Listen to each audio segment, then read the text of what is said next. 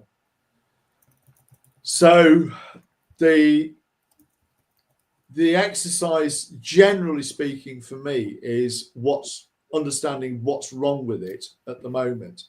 And that has to do with, it can be various things. So one can be, we're no longer, the organization structure we've got no longer fits the environment that we're in or we're moving into. So that's an easy one in a sense. It's a kind of strategic level question, but it's an easy one to do the evaluation of. Sometimes it's just not coping, and that tends to be try and understand how the structure relates to the complexity of what you're trying to do. So, if you have an organization structure that doesn't deal with the complexity well, all sorts of crap happens. You've got the organization and people falling apart and not being able to deal with it, and it's you just smell the chaos as soon as you walk in, really. So those are kind of related, but they're not the same thing. So one's to do with the fit with the external world, and one's to do with the internal workings of the thing. Quite often, if we're doing an org design, as I say, the decision's already been taken, and as we go through that boundary setting exercise, so what's the logic, the structural logic of this? What do we put together and what do we separate out? As we go through that process, all this stuff comes out. Yeah. So when we're doing that, we'll look at a number of design options, including the status quo. And usually against all the decision criteria, the status quo will come out as, well, it's rubbish at that, it's rubbish at that, it's rubbish at that, it's rubbish at that, it's rubbish at that. That's why we need to move then, isn't it?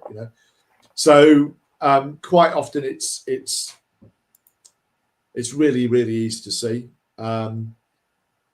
And sometimes it's a bit of a digging exercise to find out why. I think the second part of your question, Heather,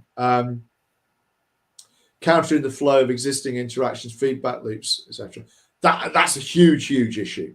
But that's more to do, for me, that's more to do with how you do the change management.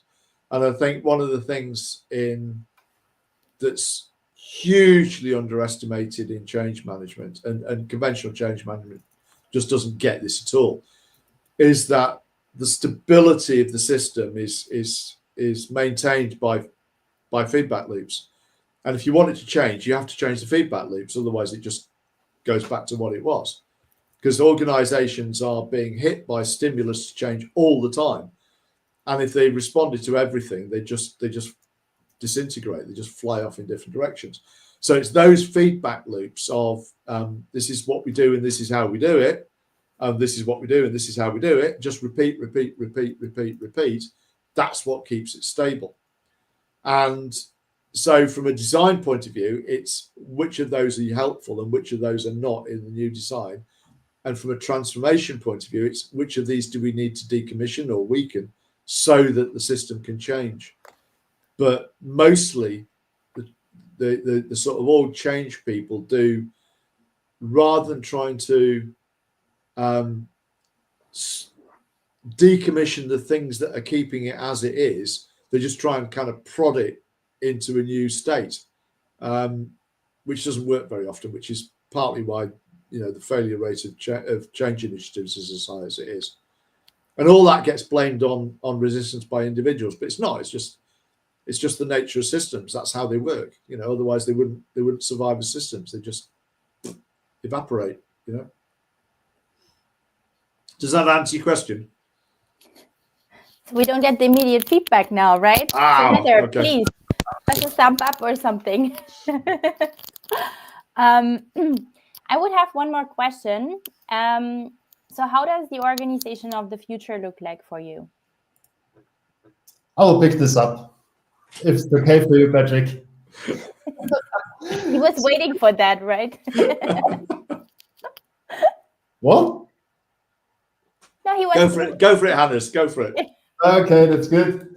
Well, thinking about the organization of the future is interesting because there isn't any right or wrong answer, because everything depends of the ecosystem where the organization is.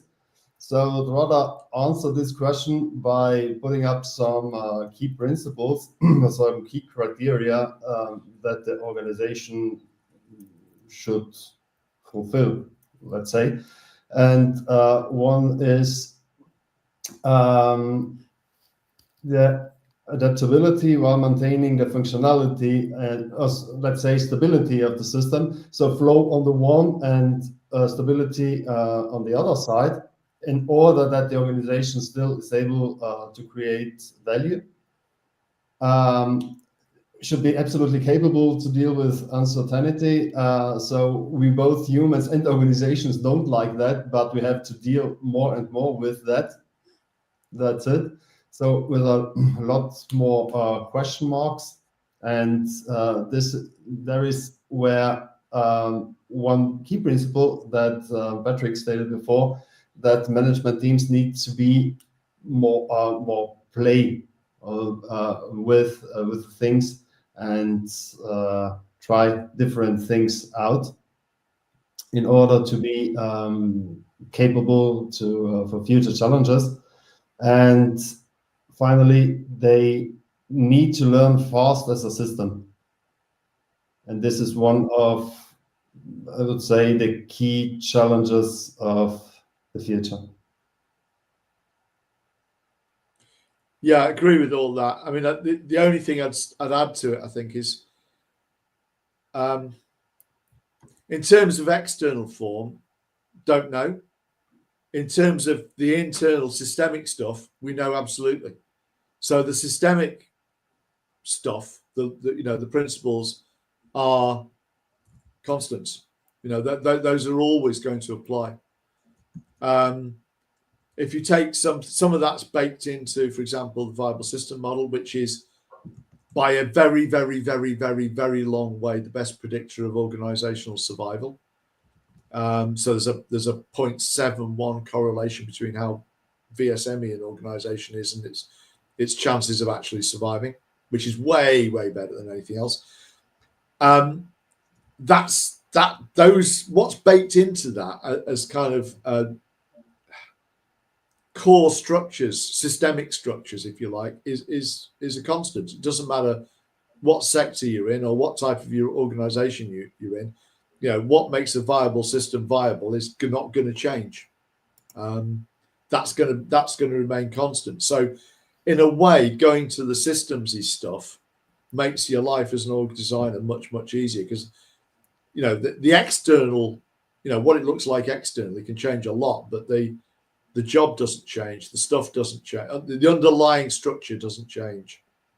That's the systemic structure is a constant, and the principles are a constant. You can always rely on it. Okay, interesting.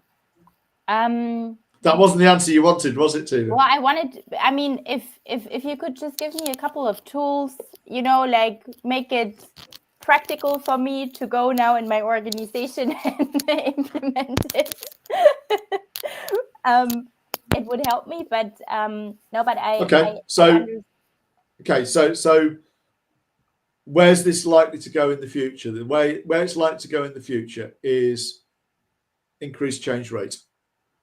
So all the stuff that you need in an organization to actually be able to deal with change, that's not just a change management issue. That's an org design issue. We should be designing that into organizations. We should be designing the ability to know when the world outside is changing and work out what to do about it into organizations way more than we are. So what's the future? Organizations that are more agile with a small a than not scrummy agile, but more agile as in they can recognize the need to change and change themselves a lot faster than they do now. That's what it looks like. Yeah, understood. All right. Hannes, anything like burning on your chest you would like to get out? No? How much time do we have? None? Oh, Well, I mean, I expected that from you too, but yet. No, if there is anything else you would like to say, please do. well, I think that the systems thinking perspective is, on the first sight, maybe intimidating for some people, but I really that it's worth to dig and to dive really into it, as it's really worth. It's a very fascinating topic, and is what about? It's very much also about the nature. It's very much about complexity, and so if you're looking for good reads, I highly recommend the books of Patrick. Good read, quite easy to understand, and very thought-provoking. Like, I know it's like the Tine. I get it. Okay, to my defense, I feel like I need to defend myself just for a little bit. Like, I'm the person, I need to experience things, right? That's why I'm not great with books. So I take them more to, right. Like, that's what happened. So I'm not like, so I felt like I had to get that out, because I think you're amazing, Patrick. So it's not like that I don't value your work. I really, really very much value your work. Right? You're digging a hole here. You didn't have to defend yourself at all, Tina. He was talking to the audience. He wasn't talking about you, okay? Okay. You didn't have to own that. You got away with that. No problem. Yeah? 100% agree with you, Patrick. I still needed to get that off my chest, I guess. Okay, we heard you, Tina. Yeah, we heard you. Well, I would like to also invite the audience. On the 7th of January, we are happy to have Patrick in a book club session with Bülent and ourselves on your book, The Fractal Organization. There it is. There it is. I don't know in which direction I'm pointing. The book club session is going to be from 5 to 6:30, I think. And Milena put the link in here to register. Yeah. So, any concluding words? Now is your chance. Thank you, Tina. Thank you, Hannes. Thank you, Patrick. Thank you, Tina. Very much fun. Thank you, you two. You're amazing. No, I had a blast. Thank you so much. And thank you to our audience. And I wish everybody an amazing day. Bye. Bye, guys.